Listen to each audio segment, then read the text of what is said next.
Hello friends, welcome back to my channel. Second chance to love you better का part 11 लेकर आई हूँ। तो चलिए बिना किसी देरी के इस पार्ट को स्टार्ट करते हैं। पिछले पार्ट में हमने देखा था ये बिंग और मैडम यू दोनों एक दूसरे से पहली बार मिलते हैं और जिसके बाद मैडम यू अपने पास्ट के बारे में और शाहजहान के बारे में ये बिंग को सारी बातें बताती हैं, जिसे जानकर ये बिंग बहुत ज़्यादा शॉक्ड हो जाती है। अब हम देखते हैं ये बिंग को, जो कि सारी स्टोरी जानकर बहुत ज़्यादा शॉक थी। इसके बाद ये बिंग ने सोचा अगर वो मैडम यू की जगह होती तो वो शाहजहान को मारने के लिए पैसे नहीं देती। इसके बजाय वो शाहजहान को खुद मारना पसंद करती और ये अश्योर करती कि वो बिच डेड है। और जहाँ तक कि शियाओगू की बात है, वो उसे अपने बच्चे के मरने के दर्द में अपने आंखों के सामने ही तड़प तड़प कर मरता हुआ देखना पसंद करती। शियाओजान और शियाओगू दोनों ही एक जैसे हैं, दोनों ही दूसरों के लवर को चुराते हैं, जो कि उनके कभी नहीं थे। जैसा बाप वैसा बेटा। ये बिंग की नज़रों में वो दोनों बिल्कुल भी अच्छे नहीं हैं। वो दोनों बीच हैं और लोगों को खुद से प्यार करने के लिए फोर्स करते हैं। वो दोनों ही लोगों को मैनिपुलेट करने के अलावा और कुछ नहीं जानते हैं। वो सच में उन दोनों से ही बहुत ज़्यादा नफरत करती है और घृणा करती है। ऐसे लोगों को रिस्पेक्ट की जगह मौत मिलनी चाहिए। इसके बाद ये बिंग ने आगे बात को कंटिन्यू करते हुए कहा, मुझे आपसे कुछ कहना है मैडम। जिस बच्चे को आप मरा हुआ समझती हैं वो अभी भी जिंदा है और उस बेकार गेयर ने मेरे मैन को मुझसे चुरा लिया है। मुझे पता है या तो उसने मेरे लवर को मैनिपुलेट किया है या तो उसने कोई विचक्राफ्ट किया है, क्योंकि अचानक से मेरा फियांसे बहुत ज़्यादा बदल गया और उसने मुझसे ब्रेकअप कर लिया। इतना बोलते हुए ये बिंग की आंखें गुस्से से लाल हो गई थी। ये बिंग को अभी भी ये विश्वास नहीं हो रहा था कि वो जिससे प्यार करती है उसने उसके साथ बुरा बिहेव किया और उससे दिल छू लेने वाली बातें कही। यहाँ तक कि उसने उसे थप्पड़ भी मारा और ये सब गलती शाहजहान की है। उसकी ही वजह से ये सब कुछ हो रहा है। ये बिंग ने सोचा उसने वांग यीबो को जीतने के लिए बहुत ज़्यादा मेहनत की है, लेकिन आखिरकार वो एक गेयर से हार गई। लेकिन वो अब इतनी ज़्यादा स्टूपिड नहीं है जो कि उस गेयर को ऐसे ही जाने देगी। ईबो उसका मैन है और वह ऐसे ही किसी को भी अपने ड्रीम को खराब नहीं करने देगी। दूसरी ओर मैडम यू को ये बिंग की बातें सुनकर बहुत ज़्यादा शॉक्ड फील हुआ। उसने कभी भी उम्मीद नहीं की थी कि वो बच्चा अभी भी जिंदा होगा। उसे ये भी याद आया कि जिस पर्सन को उसने बच्चे को मारने का काम दिया था उस पर्सन ने उससे कहा कि बच्चा ऑलरेडी ही मर चुका है, और उसने प्रूफ के तौर पर वो हल्का कपड़ा भी दिखाया जिसमें बच्चे को पहले लपेटा गया था। हालांकि ये कोई ठोस प्रूफ नहीं था, लेकिन फिर भी उसके हस्बैंड ने और उसने इस बात पर ज़्यादा ध्यान नहीं दिया और उन्होंने ये मान लिया कि बच्चा ऑलरेडी ही मर चुका है। लेकिन अब उसे पता चल रहा है कि बच्चा जिंदा है और उसे अब नहीं समझ में आ रहा है कि वो कैसे रिएक्ट करे या फिर ये बिंग को क्या कहे। मैडम यू ने सोचा अगर उसके सामने खड़ी लड़की के भी बुरे इरादे हुए तो वो क्या करेगी, क्योंकि ये लड़की तो पूरी कहानी जानती है और ये एक बड़ा खतरा है। अगर ये चाहे तो वो पुलिस को इन्फॉर्म भी कर सकती है और पुलिस उन्हें ज़रूर नहीं छोड़ेगी। इसके बाद मैडम यू ने ये बिंग से पूछा, तो तुम यहाँ किस रीज़न की वजह से आई हो? मैडम यू की आंखों में साफ हॉस्टिलिटी देखी जा सकती थी। मैडम यू ने सोचा अगर उसे अपनी पूरी लाइफ में सबसे ज़्यादा किसी चीज़ से नफरत है तो वो है अपने पावर्स को खतरा महसूस करना और खुद को किसी के नीचे फील करना। जैसे कि अभी वो नहीं बता सकती कि उसके सामने इस लेडी के अपने क्या प्लान्स हैं, तो अगर वो उसके प्लान्स को पूरा नहीं करेगी तो ये लेडी उसे धमका भी सकती है। इसके बाद ये बिंग ने एक मुस्कुराहट के साथ मैडम यू को आंसर किया, ज़्यादा कुछ नहीं, बस मुझे तुम्हारी फैमिली की हेल्प चाहिए। मैं शाहजहान को मारना चाहती हूँ और अपने मैन को वापस पाना चाहती हूँ। उसकी बात पर मैडम यू ने अपनी भौहें सिकोड़ी। वो सच में इस लेडी से निपटना चाहती है, लेकिन उसे सावधान रहने की ज़रूरत है। उसे कोई जल्दबाजी नहीं करनी चाहिए। उसे अपने हस्बैंड के घर आने का इंतज़ार करना चाहिए। इसके बाद वो दोनों मिलकर ये बिंग से निपटने का तरीका खोज लेंगे। इसके बाद मैडम यू ने ये बिंग को आंसर करते हुए कहा, कोई बात नहीं, लेकिन मेरे हस्बैंड अभी घर पर नहीं है। वो बिजनेस ट्रिप के लिए देश से बाहर हैं और वो 2 महीने में वापस आएंगे, इसीलिए तुम्हें इंतज़ार करना होगा। ये बिंग उसकी बात को सुनकर थोड़ा सा हिचकिचाती है, लेकिन फिर वो मान जाती है। उसने सोचा अगर उसे अपने प्लान को सक्सेसफुल करना है तो उसे थोड़ा इंतज़ार करना होगा और जिसके बाद ही वो अपने मैन को हासिल कर सकती है। थोड़ा इंतज़ार तो बनता है। इसके बाद ये बिंग ने मैडम यू को आंसर करते हुए कहा, कोई बात नहीं मैडम, मुझे मैडम यू को उनके हस्बैंड के वापस लौटने तक यहीं पर रुककर इंतज़ार करना होगा। मुझे 2 महीनों तक आपके ही घर पे रहकर आपको ही परेशान करना पड़ेगा, जिसके लिए मैं माफ़ी चाहती हूँ। अब हम दूसरी ओर देखते हैं शाहजहान, जो कि बहुत ज़्यादा हैप्पी था क्योंकि उसने बहुत सारे पैसे कमाए। वो शियाओगू नाम का पर्सन बिल्कुल भी फेक नहीं था और उसने सच में शियाओजान से डिज़ाइन खरीदे और उनकी तारीफ भी की। शियाओगू ने यह भी कहा कि शाहजहान के डिज़ाइन सच में बहुत ज़्यादा अच्छे हैं और उसे ऐसे डिज़ाइंस की ज़रूरत फिर से पड़ सकती है, इसीलिए वो शाहजहान से दोबारा भी कांटेक्ट करेगा। हालांकि इतने दिनों से वो हैप्पी तो था, लेकिन साथ में वरीड भी था क्योंकि आधा साल बीतने को है और उसके पेट में अभी भी कोई बदलाव नहीं है। वो लगभग हर रोज़ ट्राई करते हैं लेकिन कुछ भी नहीं हुआ। वो बिल्कुल भी प्रेग्नेंट नहीं हुआ, जो कि सच में उसे सैड करता है। अब हम देखते हैं ईबो ने शाहजहान से कहा, डोंट वरी, डॉक्टर ने पहले हमें जांच किया था और उन्होंने हमें ये भी बताया कि हम दोनों ही बिल्कुल ठीक हैं। हमें बस पेशेंस रखने की ज़रूरत है, तुम्हें पता है। ईबो ने शाहजहान को ये इसलिए कहा क्योंकि शाहजहान दूसरे हॉस्पिटल में जाना चाहता था और खुद को फिर से चेक करवाना चाहता था। ईबो ने सोचा शायद इस बार कोई गुड न्यूज़ हो, शायद बेबी पहले से ही जान के बेली में बन रहा हो। कम से कम उसे इस बात की उम्मीद तो है, लेकिन अगर ऐसा नहीं हो रहा होगा तो वो ज़रूर खुद का चेकअप फिर से करवाएगा और ये एश्योर कराएगा कि उसमें कुछ गलत है या नहीं। इसके बाद शाहजहान ने वांग ईबो से कहा, मुझे बस अश्योर होने दो, लगभग आधा साल बीत चुका है और मैं अभी भी प्रेग्नेंट नहीं हूँ, शायद मुझ में कुछ गलत है। इतना बोलकर शाहजहान ने अपने सपाट पेट को ऊपर से नीचे तक छुआ। उसके बाद सुनकर वांग ईबो ने शाहजहान से कहा, मुझे कोई प्रॉब्लम नहीं है अगर हमारा कोई बच्चा नहीं हुआ तो भी, लेकिन तुम्हें इस बारे में चिंता करने की ज़रूरत नहीं है। ज़्यादातर गियर्स को प्रेग्नेंट होने में सालों लग जाते हैं और अगर हमारा बच्चा नहीं हुआ तो भी मुझे इसमें कोई प्रॉब्लम नहीं है। जब तक हम दोनों खुश रहेंगे तब तक सब कुछ ठीक रहेगा। लेकिन अगले ही पल वांग ईबो ने अपनी भौहें सिकोड़ी जब शाहजहान ने वांग ईबो के सिर पर एक जोरदार वार किया, जिससे ईबो लगभग करा उठा। शाहजहान ने ईबो के ऊपर गुस्सा करते हुए कहा, तुम्हारा क्या मतलब है, तुम्हें बेबी नहीं चाहिए? वांग ईबो, जो कि कार चला रहा था, उसने कार को साइड में रोका और शाहजहान को मनाते हुए कहा, ठीक है, लेकिन अगर सही टाइम आएगा तो तुम प्रेग्नेंट हो जाओगे और वैसे भी बेबी को तो आना ही है। इतना बोलकर वो शाहजहान को प्यार से मनाने लगा, जो कि लगभग रोने की कगार पर था। वांग ईबो ने इस बारे में ध्यान से सोचा तो उसे ऐसा लग रहा था जैसे कि ये वही टाइम है जब पास्ट लाइफ में शाहजहान ऑलरेडी ही प्रेग्नेंट था। वांग ईबो जानता है कि इस बार सारी चीज़ें बदल गई हैं और अब तक शाहजहान प्रेग्नेंट नहीं हुआ है। उसने सोचा कि शायद बेबी उससे बहुत ज़्यादा नफरत करता है क्योंकि पिछली लाइफ में वांग ईबो ने अपने बेबी को डिसोन कर दिया था और शायद इसीलिए वो बेबी वापस वांग ईबो की लाइफ में नहीं आना चाहता। वांग ईबो जानता है कि वो कभी भी एक अच्छा फादर नहीं बन पाया क्योंकि उसने अपने न्यू बॉर्न बेबी के साथ भी बहुत बुरा बिहेव किया था और वो अकेला ही नहीं था जिसने कि उसके बेबी के साथ बुरा बिहेव किया था, बल्कि उसके साथ ये बिंग भी थी जो कि तब उसकी मिस्ट्रेस हुआ करती थी। लेकिन इसमें उसकी भी कोई गलती नहीं है क्योंकि अगर उसने ही शुरुआत नहीं की होती तो ये बिंग के पास इतनी हिम्मत ही नहीं होती कि वो उसके लगभग 1 साल के बच्चे को मार सके और उसके मर जाने के बाद भी उसे कई दिनों तक इस बारे में इन्फॉर्म भी नहीं किया गया। और ईबो तो अपने पिछली लाइफ में उस लेडी से बेशर्मी से प्यार करता था जिसने कि उसके हाथों इतने कुछ बुरे काम करवाए हैं। वांग ईबो ने एक बार फिर से अपने गिल्ट में डूबते हुए सोचा, क्या वो सच में शाहजहान के लायक है? क्या वो एक अच्छा हस्बैंड बनने के लायक है जिसने कि अपने गियर को पिछली लाइफ में बहुत ज़्यादा टॉर्चर किया था? वो तो इतना ज़्यादा बेरहम है, क्या वो दूसरा मौका पाने का हकदार है? हम देखते हैं वांग ईबो शाहजहान के सामने रोते हुए कहता है, जान आई एम सो सॉरी। इतना बोलकर ईबो जोर जोर से रोने लगा। उसे नहीं पता कि वो अपनी वाइफ को कैसे मनाए, या फिर कहें तो वो अपने ही गिल्ट में डूबा जा रहा है, इसीलिए उसकी आंखों से लगातार आंसू बह रहे हैं। दूसरी ओर शाहजहान, जो कि वांग ईबो को रोता हुआ देखकर बहुत ज़्यादा हैरान हो गया और वो ये भी सोच रहा था कि आखिर उसका हस्बैंड अचानक रोने क्यों लगा और वो उससे माफ़ी क्यों मांग रहा है।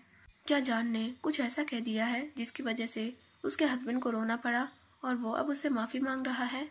नहीं, ये बिल्कुल भी जान की वजह से नहीं हो सकता, वो इतना बेरहम नहीं हो सकता। इसके बाद शाहजहान ने वांग ईबो को मनाते हुए कहा, हस्बैंड मत रो, मैं जानता हूँ ये मेरी गलती है और मैंने ही तुम्हें हर्ट कर दिया है और मेरी ही वजह से तुम अभी सैड फील कर रहे हो। आई एम सो सॉरी, मुझे पता है कि ये मेरी गलती है। इतना बोलते हुए जान ईबो की केयर करते हुए उसके लिए और भी ज़्यादा वरीड होने लगा, जिसे देखकर वांग ईबो खुद को और भी ज़्यादा गिल्टी फील करता है। आखिर शाओजान उसके लिए इतना अच्छा कैसे हो सकता है? उसने अपनी पिछली लाइफ में ये पहले क्यों नहीं देखा था? उसे अब इस बात का बहुत ज़्यादा पछतावा है। अब आखिरकार ईबो ने खुद को शांत किया। इसके बाद उसने शाओजान से कहा, चलो हॉस्पिटल चलते हैं, इसके बाद हम प्रार्थना करने के लिए मंदिर जाएंगे। उसकी बात पर शाओजान ने अपना सिर हाँ में हिला दिया। अब हम देखते हैं शाओजान और वांग ईबो दोनों हॉस्पिटल में थे और उनके चेकअप की रिपोर्ट भी निकल गई थी, जिसमें कि सब कुछ ठीक था। वो दोनों ही बिल्कुल हेल्दी थे और उन दोनों में ही कोई प्रॉब्लम नहीं थी। शायद शाओजान इसलिए कंसीव नहीं कर पा रहा है क्योंकि वो पहले बहुत ज़्यादा अनहेल्दी था और बहुत ज़्यादा टॉर्चर सहने के बाद वो बहुत ज़्यादा कमज़ोर हो गया था। अभी बस शाओजान को हेल्दी रहने की ज़रूरत है। उसे टेंशन नहीं लेना चाहिए और आराम करना चाहिए। डॉक्टर से ये सारी बातें जानकर वांग ईबो शाओजान को लेकर हॉस्पिटल से चला गया। ईबो ने शाओजान को ये बात अश्योर कराई कि जब सही टाइम आएगा तो बेबी उनके लाइफ में ज़रूर आएगा। उसे इस बारे में ज़्यादा टेंशन लेने की ज़रूरत नहीं है और ना ही ज़्यादा सोचने की ज़रूरत है। उन दोनों को ही नेचर को अपना काम करने देना चाहिए और ज़्यादा जल्दबाजी नहीं करनी चाहिए। इसके बाद वो दोनों ही टेंपल पहुँचे और शाओजान ने बहुत कुछ मांगा। वो सिर्फ एक बच्चे के लिए ही टेंपल नहीं आया था, उसने अपने फैमिली की हैप्पीनेस मांगी और अपने लाइफ में एक क्यूट से बेबी को भी मांगा। वांग ईबो और शाओजान ने मैडम यू और ये बिंग को नहीं देखा, जो कि उसी टेंपल में छिपकर उन दोनों को देख रहे थे। इसके बाद हम देखते हैं ये बिंग मैडम यू से कहती है, ये वही गेयर है जिसे आप मरा हुआ समझ रहे थे और इसके पास में खड़ा आदमी ओरिजिनली मुझसे बिलोंग करता है। ये बिंग की आवाज़ में ही ईविलनेस भरी हुई थी और आप इसे महसूस कर सकते हैं। शाओजान के लिए उसके मन में कोई गुड इंटेंशंस नहीं है। मैडम यू ने भी शाओजान को देखा और उसने अपनी भौहें सिकोड़ ली क्योंकि शाओजान बिल्कुल अपने गेयर मदर जैसा दिखता था और मैडम यू शियाओगू जैसे लोगों से नफरत करती है और घृणा करती है क्योंकि शियाओगू दिखने में अच्छा था, सुंदर था और वो बिल्कुल एक जिंदा दिल आदमी था। वो अपने सॉफ्ट और इनोसेंट बिहेवियर से बहुत सारे लोगों को अपने पास अट्रैक्ट करता था और वो इतना शेमलेस भी था कि उसने बेशर्मी से उसके होने वाले हस्बैंड को भी चुरा लिया था। ये बिंग बिल्कुल सही थी क्योंकि बाप बेटे दोनों एक जैसे ही हैं। 2 दशकों पहले शियाओजान के गेयर फादर ने भी यही काम किया था। उसने उसके होने वाले हस्बैंड को चुरा लिया था और अब बेटा भी उसके ही फुट स्टेप को फॉलो कर रहा है और दूसरे के आदमियों को चुरा रहा है। मैडम यू ने सोचा, ऐसे बेशर्म लोग इस दुनिया में जीने के लायक नहीं है, वो तो टॉर्चर सहने और मरने के लायक हैं। इसके बाद मैडम यू ने अपने दांत पीसते हुए ये बिंग से कहा, ऐसे बेशर्म लोगों से मैं नफरत करती हूँ। डोंट वरी, क्योंकि मैंने तुम्हें अपनी एडॉप्टेड बेटी बना ली है, तो इसीलिए मैं उस आदमी को तुम्हें हासिल करने में मदद करूँगी और उस बेशर्म गियर से तो मैं खुद निपट लूँगी। मैं उस शियाओजान को वो सिखाऊंगी जो मैं उसके बेशर्म फादर शियाओगू को सिखाने में असफल रही। मैडम यू शियाओजान को देखकर अपने दांत पीस रही थी। मैडम यू ने सोचा भले ही वो लास्ट में जीत गई थी और उसने शियाओजान के मदर को अपने हस्बैंड से दूर कर दिया था और उसने शाओजान के साथ जो कुछ भी किया था उसे इस बात का बिल्कुल भी पछतावा नहीं था। लेकिन वो शियाओगू जैसे लोगों से नफरत करती है जो कि सॉफ्ट और अच्छे होने का दिखावा करते हैं और उन लोगों को देख के ही मैडम यू को बहुत ज़्यादा नफरत महसूस होती है। मैडम यू ये अश्योर करेगी कि वो शाओजान को जल्द से जल्द मार दे तो क्या हुआ अगर उसने कुछ सालों से शियाओगू को नहीं देखा है, लेकिन जब तक इस बच्चे में उसके हस्बैंड का खून है तब तक वो इस बच्चे को जिंदा नहीं रहने दे सकती। वो इसे मार देना चाहती है। कोई भी बास्टर्ड बच्चा उसकी लाइफ में रहने और जिंदा रहने का हकदार नहीं है और जब तक वो अपने प्लान में सक्सेसफुल होगी तब तक ये बिंग भी वांग ईबो से मैरिज कर लेगी और इस चीज़ से यू फैमिली को भी बहुत ज़्यादा प्रॉफिट होगा। उसने इससे पहले भी वांग फैमिली के बारे में बहुत कुछ सुना था और उसे अच्छी तरीके से पता है कि वांग फैमिली कितनी ज़्यादा अमीर है। वो ये भी अच्छी तरीके से जानती है कि पूरे चाइना में अमीर से अमीर बिजनेसमैन भी अपने बच्चों की मैरिज वांग फैमिली में करवाना चाहती है। लेकिन फिर अचानक से उन लोगों को ये पता चला कि वांग फैमिली के हायर ने ऑलरेडी ही मैरिज कर ली है। दूसरी ओर ये बिंग जो कि मैडम यू के फेशियल एक्सप्रेशंस को देख रही थी और वो उसे देखकर बहुत ज़्यादा हैप्पी थी क्योंकि उसे ऐसा लग रहा था जैसे कि वांग ईबो अब आखिरकार उसके पास वापस लौटने वाला है और शाओजान अब फ्रेम से बाहर होगा। उसने बिल्कुल सही काम किया है। उसने उस बास्टर्ड ली जुन को अकेला छोड़ दिया है और उसने अपने प्लान को खुद आगे बढ़ने और अंजाम देने का फैसला कर लिया है। अब हम टाइम स्किप करके देखते हैं शाओजान और वांग यीबो के वहाँ से जाने के कुछ टाइम बाद ही मैडम यू भी वहाँ से चली गई और ये बिंग भी वहाँ से जाने के लिए अपने कार को स्टार्ट करने ही वाली थी। लेकिन तभी उसे ली जुन का मैसेज मिला जिसने कि उससे महीनों से बात नहीं की है और वो अब उससे मिलना चाहता है। ये बिंग ने ली जुन का मैसेज देखा और वो कुछ देर तक हिचकिचाते हुए ये सोचने लगी कि वो क्या करे, क्या वो उसे नज़रअंदाज करे। लेकिन फिर उसने सोचा कि वो ली जुन की बातें सुनेगी कि आखिर वो पर्सन उसे क्या बात करना चाहता है। लेकिन भले ही ली जुन शाओजान से प्यार करता है, शाओजान को फिर भी मरना होगा। जब ये बिंग उस जगह पर पहुंची जहाँ की ली जुन ने उसे बुलाया था तो उसने देखा ली जुन आराम से अपनी जगह पर बैठा हुआ है। वो सच में ये जानने के लिए क्यूरियस थी कि आखिर ये पर्सन उससे क्या बात करना चाहता है, क्योंकि इस पर्सन ने उससे महीनों तक बात नहीं की थी। और आखिरकार जब ये बिंग ने एक रास्ता खोज लिया है तो इस पर्सन ने उसे मैसेज किया और उसे मिलने के लिए बुलाया। इसके बाद ये बिंग ने ली जुन से कहा, मैं थोड़ा कंफ्यूज हूँ कि अब तुम्हारे पास मेरे लिए क्या खबर है, क्योंकि तुम महीनों से चुप थे और अब तुमने मुझे मिलने के लिए बुलाया है। ये बिंग को देखते ही ली जुन ने अपनी भौएं सिकोड़ी। इसके बाद ली जुन ने ये बिंग को आंसर करते हुए कहा, कुछ नहीं, बस मैं महीनों से तुम्हारे काम पर नज़र रख रहा था और तुम जिस अंडरग्राउंड लीडर के साथ महीनों से घूम रही हो वो अच्छी बात नहीं है। खैर, इससे मेरा कोई लेना देना नहीं है, लेकिन अगर तुम किसी भी तरह से शाओजान को चोट पहुंचाने की कोशिश कर रही हो तो आई स्वेयर मैं तुम्हें बिल्कुल भी आसानी से नहीं जाने दूंगा। उसकी सारी बातें सुनकर ये बिंग अपनी ही जगह पर स्टन खड़ी रह गई थी। वो तब अपने होश में आई जब ली जुन वहाँ से पहले ही जा चुका था और वह वहाँ पर बिल्कुल अकेली थी। ये बिंग ने सोचा ली जुन ने महीनों पहले उसे अकेला छोड़ दिया था, लेकिन अब वो उसे यहाँ धमकियाँ देने आया है। वाकई ली जुन में बहुत हिम्मत है, लेकिन जितना ज़्यादा कोई शाओजान को प्रोटेक्ट करने की कोशिश करेगा ये बिंग को उसे उतना ही ज़्यादा मारने की इच्छा होगी। इसके बाद ये बिंग ने खुद से बड़बड़ाते हुए कहा, तुम्हें क्या लगता है तुम सिर्फ मुझे ऐसे धमकी देकर रोक सकते हो? और अगर तुम सच में मुझे फॉलो कर रहे हो तो रूथलेस होने के लिए तुम मुझे ब्लेम नहीं कर सकते। इसके बाद ये बिंग वहाँ पर ज़्यादा देर तक नहीं रुकी और वो भी वहाँ से चली गई। ये बिंग के दिमाग में अभी सिर्फ प्रॉफिट की बात है। वो किसी भी लॉस के बारे में नहीं सोच रही है। वो बस हर पॉसिबल चीज़ आजमाएगी जिससे वांग यीबो उसके पास वापस आ जाए। अब हम देखते हैं दूसरे दिन वांग यीबो अपने ऑफिस रूम में था और वो अपने काम पर वापस आ गया था। इसके बाद वो अपने सेक्रेटरी से मिला जिससे उसने शियाओगू के बारे में और शाओजान के रिश्ते के बारे में जांच करने के लिए कहा था। अपनी पिछली लाइफ में उसने बिल्कुल भी ये जांच करने की जहमत नहीं उठाई कि क्या शाओजान की कोई फैमिली है या नहीं, लेकिन इस लाइफ में शाओजान के बारे में वो सब कुछ जानना चाहता है। और अब अगर उसे कोई शाओजान का फैमिली मेम्बर मिला और वो अच्छा हुआ तो वो शाओजान के फैमिली मेम्बर के सामने अच्छे से पेश आने में कोई दिक्कत नहीं दिखाएगा। इसके बाद हम देखते हैं सेक्रेटरी ने वांग यीबो से कहा, बॉस, मैं शाओजान के बारे में कुछ जानकारियाँ पाने में कामयाब रहा हूँ। शाओजान जब बहुत ज़्यादा छोटा था तब उसे ऑर्फनेज लाया गया था, लेकिन कुछ ठीक नहीं लग रहा है क्योंकि उसी ऑर्फनेज के एक वर्कर को बहुत ही बड़ी मात्रा में मनी मिली थी। मैंने उसके बारे में भी पता लगाने की कोशिश की लेकिन वो अचानक गायब हो गई। लेकिन मैंने उसके पोते को पकड़ लिया है जो कि भाग गया था। इसके बाद मैंने हमारे लोगों को उससे पूछताछ करने के लिए भेजा और हमें ये पता चला कि वो महीनों पहले जेल में था और जिसके बाद एक लेडी उससे मिलने गई थी और उसे बड़ी रकम देकर जेल से रिहा भी करवाया था।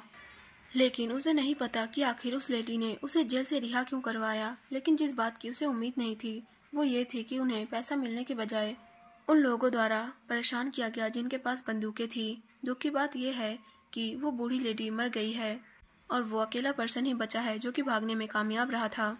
लेकिन बॉस, हमें एक बात ये भी पता चली है कि उस बूढ़ी लेडी के मरने से पहले उसने शाओजान, शाओगू और यू फैमिली के बारे में भी जिक्र किया था और जिस लड़की ने उसे जेल से रिहा करवाया था वो कोई और नहीं बल्कि आपकी एक्स लवर ये बिंग है। बॉस, ऐसा लगता है जैसे कि शाओजान, शाओगू और मिस्टर यू का आपस में कोई रिश्ता है। आगे जानकारी से हमें ये भी पता चला कि मिस्टर यू ने शाओगू से पहले मैरिज की थी और जैसे ही शाओगू ने बेबी को बर्थ दिया मिस्टर यू ने उन्हें डिवोर्स दे दिया और बच्चा मर गया था।